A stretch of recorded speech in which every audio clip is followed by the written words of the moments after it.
दाढ़ी बनाने में किस दर्पण का उपयोग किया जाता है? समतल, उत्तल, अवतल, इनमें से कोई नहीं। इसका आंसर क्या हो जाएगा? अवतल। गोलीय दर्पण में फोकसांतर एवं वक्रता त्रिज्या के बीच संबंध है R=F/2, 2R=F, F=R/2, R=F। इसका आंसर क्या हो जाएगा? F=R/2। यदि किसी अवतल दर्पण की फोकस दूरी F तथा वक्रता त्रिज्या R हो तो F=R/2, F=2R, F=3R/2, F=0। इसका आंसर क्या हो जाएगा? F=R/2। अवतल दर्पण से परावर्तन के बाद किरण किस बिंदु से होकर गुजरेगी? C, F, P और C और F के बीच। इसका आंसर क्या हो जाएगा? F। किस दर्पण से वस्तु को कहीं भी रखने से वस्तु के बराबर आकार का सीधा प्रतिबिंब बनता है? तो दर्पण होगा उत्तल, अवतल, समतल तथा उत्तल। इसका आंसर क्या हो जाएगा? समतल। प्रकाश के अपवर्तन के कितने नियम है? 1, 2, 3, 4। इसका आंसर क्या हो जाएगा? 2। प्रकाश के वर्ण विक्षेपण किस उपकरण से संभव होता है? दर्पण, लेंस, प्रिज्म, कांच की सिल्ली। इसका आंसर क्या हो जाएगा? प्रिज्म। किसी गोलीय दर्पण की वक्रता त्रिज्या 50 सेंटीमीटर तो उसकी फोकस दूरी क्या हो जाएगा? 50 सेंटीमीटर, 40 सेंटीमीटर, 25 सेंटीमीटर, 10 सेंटीमीटर। इसका आंसर क्या हो जाएगा? 25 सेंटीमीटर। 1 मीटर फोकस दूरी वाले उत्तल लेंस की क्षमता होगी -1D, 1D, 2D, 1.5D। इसका आंसर क्या हो जाएगा? 1D। किसी उत्तल लेंस की फोकस दूरी हमेशा होती है पॉजिटिव, नेगेटिव और इन्फिनिटी। इसका आंसर क्या हो जाएगा? पॉजिटिव। प्रकाश का वेग न्यूनतम होता है निर्वात में, जल में, वायु में, कांच में। इसका आंसर क्या हो जाएगा? कांच में। निम्न में से कौन सा पदार्थ लेंस बनाने के लिए प्रयुक्त नहीं किया जा सकता है? जल, कांच, प्लास्टिक, मिट्टी। इसका आंसर क्या हो जाएगा? मिट्टी। काल्पनिक प्रतिबिंब होता है सीधा, उल्टा, दोनों, इनमें से कोई नहीं। इसका आंसर क्या हो जाएगा? सीधा। किस दर्पण से हमेशा वस्तु से छोटा प्रतिबिंब बनता है? समतल, उत्तल, अवतल, इनमें से कोई नहीं। इसका आंसर क्या हो जाएगा? उत्तल। 4D क्षमता वाले अवतल लेंस की फोकस दूरी होगी 20 सेंटीमीटर, 25 सेंटीमीटर, 30 सेंटीमीटर और 40 सेंटीमीटर। इसका आंसर क्या हो जाएगा? 25 सेंटीमीटर। किसी उत्तल लेंस का फोकसांतर 50 सेंटीमीटर है तो उसकी क्षमता होगी +5D, -5D, -2D, +2D। इसका आंसर क्या हो जाएगा? +2D। किस दर्पण से वस्तु का बड़ा प्रतिबिंब बनता है? समतल, अवतल, उत्तल, इनमें से कोई नहीं। इसका आंसर क्या हो जाएगा? अवतल। 2D क्षमता वाले लेंस का फोकसांतर होता है 20 सेंटीमीटर, 30 सेंटीमीटर, 40 सेंटीमीटर, 50 सेंटीमीटर। इसका आंसर क्या हो जाएगा? 30 सेंटीमीटर। प्रकाश के परावर्तन के कितने नियम हैं? 1, 2, 3, 4। इसका आंसर क्या हो जाएगा? 2। समतल दर्पण द्वारा बना प्रतिबिंब होता है वास्तविक, काल्पनिक, दोनों, इनमें से कोई नहीं। इसका आंसर क्या हो जाएगा? काल्पनिक। जब प्रकाश की किरण हवा से कांच में प्रवेश करती है तो मुरझाती है। अविलंब से दूर, अविलंब के निकट, अविलंब के समांतर, इनमें से कोई नहीं। इसका आंसर क्या हो जाएगा? अविलंब के निकट।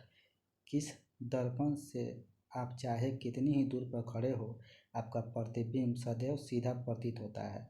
संभवतः दर्पण है। केवल समतल, या तो समतल या उत्तल, केवल उत्तल, केवल अवतल। इसका आंसर क्या हो जाएगा? या तो समतल या उत्तल। फोटोग्राफी कैमरा का अभिदृश्यक होता है उत्तल लेंस, अवतल लेंस, उत्तल दर्पण, अवतल दर्पण। इसका आंसर क्या हो जाएगा? उत्तल लेंस। साइड मिरर के रूप में प्रयुक्त होता है अवतल दर्पण, उत्तल लेंस, प्रिज्म। इसका आंसर क्या हो जाएगा? उत्तल दर्पण। एक अवतल दर्पण की फोकस दूरी 10 सेंटीमीटर तो उसकी वक्रता त्रिज्या क्या होगी? 10 सेंटीमीटर, 20 सेंटीमीटर, 5 सेंटीमीटर, 40 सेंटीमीटर। इसका आंसर क्या हो जाएगा? 5 सेंटीमीटर। किसी माध्यम के अपवर्तनांक म्यू का मान होता है sin R/sin I, sin I/sin R, sin I × sin R, sin I + sin R। इसका आंसर क्या हो जाएगा? sin I/sin R। निर्गत किरण एवं अभिलंब के बीच के कोण को कहते हैं आपतन कोण, परावर्तन कोण, निर्गत कोण, इनमें से कोई नहीं। आंसर क्या हो जाएगा? परावर्तन कोण। अवतल लेंस का आवर्धन बराबर होता है U/V, UV, U+V, V/U। इसका आंसर क्या हो जाएगा? V/U। सरल सूक्ष्मदर्शी में किसका उपयोग होता है? उत्तल लेंस। इसका आंसर क्या हो जाएगा? उत्तल लेंस। किस लेंस के द्वारा सिर्फ काल्पनिक प्रतिबिंब बनता है? उत्तल, अवतल, बाइफोकल, इनमें से कोई नहीं। इसका आंसर क्या हो जाएगा? उत्तल। एक अवतल लेंस होता है सभी जगह समान मोटाई का, बीच की अपेक्षा किनारों पर मोटा, किनारों की अपेक्षा बीच में मोटा, इनमें से कोई नहीं। इसका आंसर क्या हो जाएगा? किनारों की अपेक्षा बीच में मोटा। किसी बिंब का वास्तविक तथा समान आकार का प्रतिबिंब प्राप्त करने के लिए बिंब को उत्तल लेंस के सामने कहाँ रखें? लेंस के मुख्य फोकस पर, फोकस दूरी की दोगुनी पर, लेंस की प्रकाशिक केंद्र तथा मुख्य फोकस के बीच, अनंत पर। इसका आंसर क्या हो जाएगा? फोकस दूरी के दोगुनी पर। किसी बिंब का अवतल दर्पण द्वारा बना प्रतिबिंब आभासी, सीधा तथा बिंब से बड़ा पाया गया। वस्तु की स्थिति कहाँ होनी चाहिए? मुख्य फोकस तथा वक्रता केंद्र के बीच, वक्रता केंद्र से परे, दर्पण के ध्रुव तथा मुख्य फोकस के बीच। इसका आंसर क्या हो जाएगा? दर्पण के ध्रुव तथा मुख्य फोकस के बीच।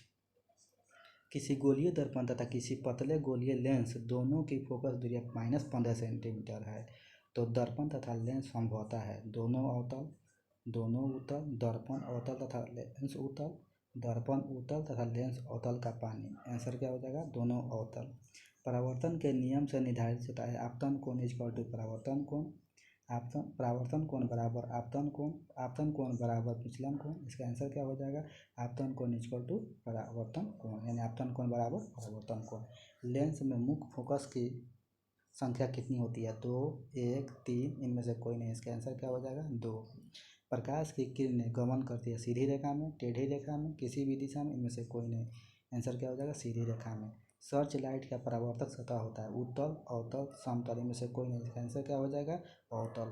अवतल दर्पण की फोकस दूरी उसकी वक्रता होती है दोगुनी, आधी, चौथाई, बराबर। आंसर क्या हो जाएगा? आधी। जब प्रकाश की किरण एक माध्यम से दूसरे माध्यम जाती है तो अपने पूर्व पथ से विचलित हो जाती है। इसे कहते हैं प्रकाश का परावर्तन, प्रकाश का अपवर्तन, प्रकाश का विवेक्षण, इनमें से कोई नहीं। इसका आंसर क्या हो जाएगा? प्रकाश का अपवर्तन। प्रकाश की एक किरण जब विरल माध्यम से सघन माध्यम में आती है तब वह अभिलंब से दूर मुड़ जाती है, सीधी निकल जाती है, अभिलंब की दिशा में जाती है, अभिलंब की ओर मुड़ जाती है। आंसर क्या हो जाएगा? अभिलंब की ओर मुड़ जाती है। जब प्रकाश की एक किरण दो माध्यम को अलग करने पर सतह पर लंबवत पड़ती है तो वह अभिलंब से दूर मुड़ जाती है, बिना मुड़े सीधे निकलती है, अभिलंब की ओर मुड़ जाती है, सातों रंग में टूट जाती है। इसका आंसर क्या हो जाएगा? बिना मुड़े सीधे निकलती है। पानी से भरी बाल्टी की गहराई कम मालूम करने का कारण प्रकाश का परावर्तन होता है, प्रकाश का अपवर्तन होता है, प्रकाश का वर्ण विक्षेपण होता है, इनमें से कोई नहीं। इसका आंसर क्या हो जाएगा? प्रकाश का अपवर्तन होता है। जब प्रकाश एक माध्यम से दूसरे माध्यम में जाता है तब अपवर्तन होता है। प्रकाश की चाल में परिवर्तन के कारण, प्रकाश की चाल में परिवर्तन नहीं होने के कारण, प्रकाश के रंग में परिवर्तन होने के कारण, इनमें से कोई नहीं। इसका आंसर क्या हो जाएगा? प्रकाश की चाल में परिवर्तन होने के कारण। सघन माध्यम से विरल माध्यम में प्रवेश करने पर आपतन कोण तथा अपवर्तन कोण में क्या संबंध रहता है? दोनों कोण बराबर होते हैं। आपतन कोण बड़ा होता है, अपवर्तन कोण बड़ा होता है, कोई निश्चित संबंध नहीं। इसका आंसर क्या हो जाएगा? अपवर्तन कोण बड़ा होता है। जब प्रकाश की किरण हवा से कांच के प्रिज्म की अपवर्तन सतह से होकर प्रवेश करती हुई दूसरे अपवर्तन सतह से होकर बाहर निकलती है तो वह मुड़ जाती है। प्रिज्म के शीर्ष की ओर, प्रिज्म के आधार की ओर किरण के मुड़ने का कोई नियम नहीं, इनमें से कोई नहीं। इसका आंसर क्या हो जाएगा? प्रिज्म के आधार की ओर। Thank you. चैनल को सब्सक्राइब कीजिए, ऐसे ही वीडियो अपलोड होते रहेंगे।